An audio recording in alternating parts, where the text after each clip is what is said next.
You want to get physical? Like an ape? If you had one shot to prove everybody wrong, one moment to show what you were really made of, what would your Marty Supreme moment be? Leave a comment down below. And this week, Marty Supreme, let's see.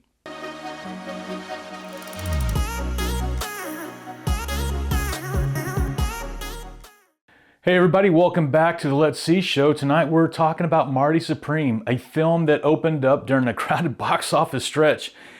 Even though it was Marty Supreme's opening weekend, it was up against movies like Avatar, Anaconda, and The Housemaid, all of which had already been deep into their runs, some even into the third weeks. The movie's directed by Josh Safdie, and check out this star-studded lineup. Timothée Chalamet, Gwyneth Paltrow, Odessa Azion, Tyler the Creator, George Gervin, Fran Drescher, Sandra Bernhardt, Kevin O'Leary, and yes, even Penn Jillette. So when I walked into the theater and saw almost nobody there, I thought, yeah, this is a stacked weekend. This might be one of those screenings where it's just me and the exit sign. But by the time the lights dimmed, the room filled up about 65 people. Clearly, even with all the competition, folks were curious, and honestly, so was I. But the big question I had going in was simple. What makes a movie worth showing up for when competition is stacked? Right away, the film hits you with a grained, shadow-heavy aesthetic.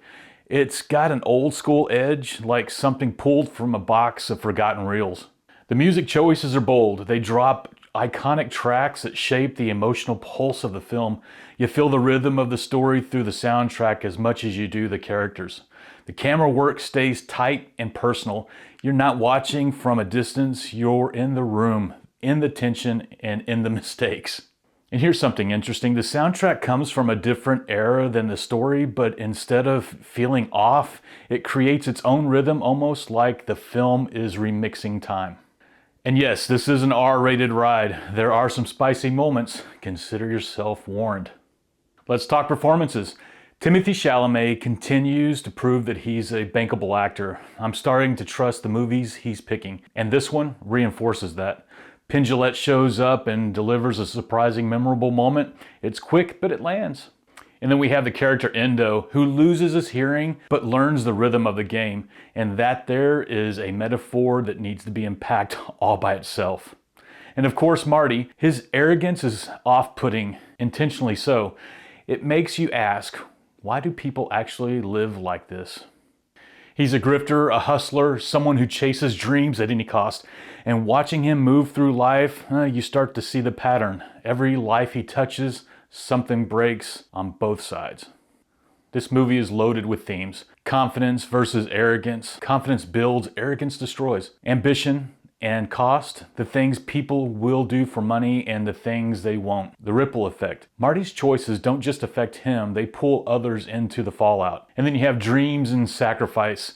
He's driven to fulfill his dreams no matter the collateral damage. There's a moment where Marty chips off a piece of the Egyptian pyramid and gives it to his mom, saying, "We made this." It's wild, but it also hints at a deeper commentary about labor, exploitation, and legacy.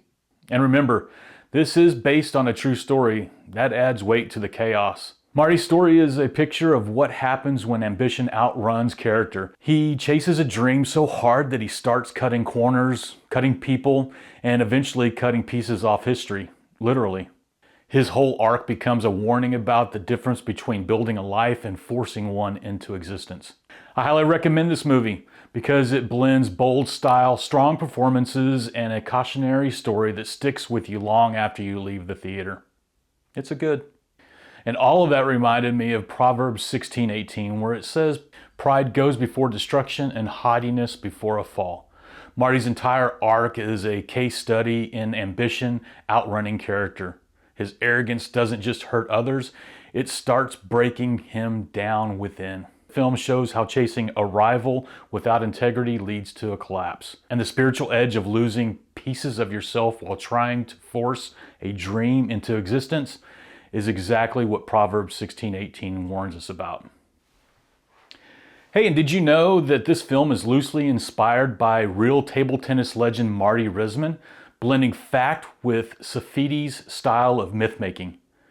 Timothée Chalamet trained with professional ping pong coaches to perform 90% of his paddle work on camera. That's pretty impressive.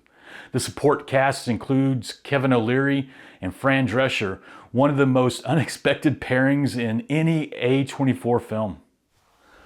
Hey, and don't forget about the sneak peeks, the whole reason we show up early or on time.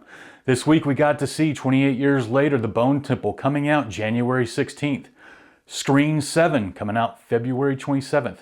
Is This Thing on? December timeframe. And Disclosure Day, something I'm looking forward to, coming out June 12th. How to Make a Killing this February. And The Drama, coming out sometime in spring. Hey, until next time, let's see.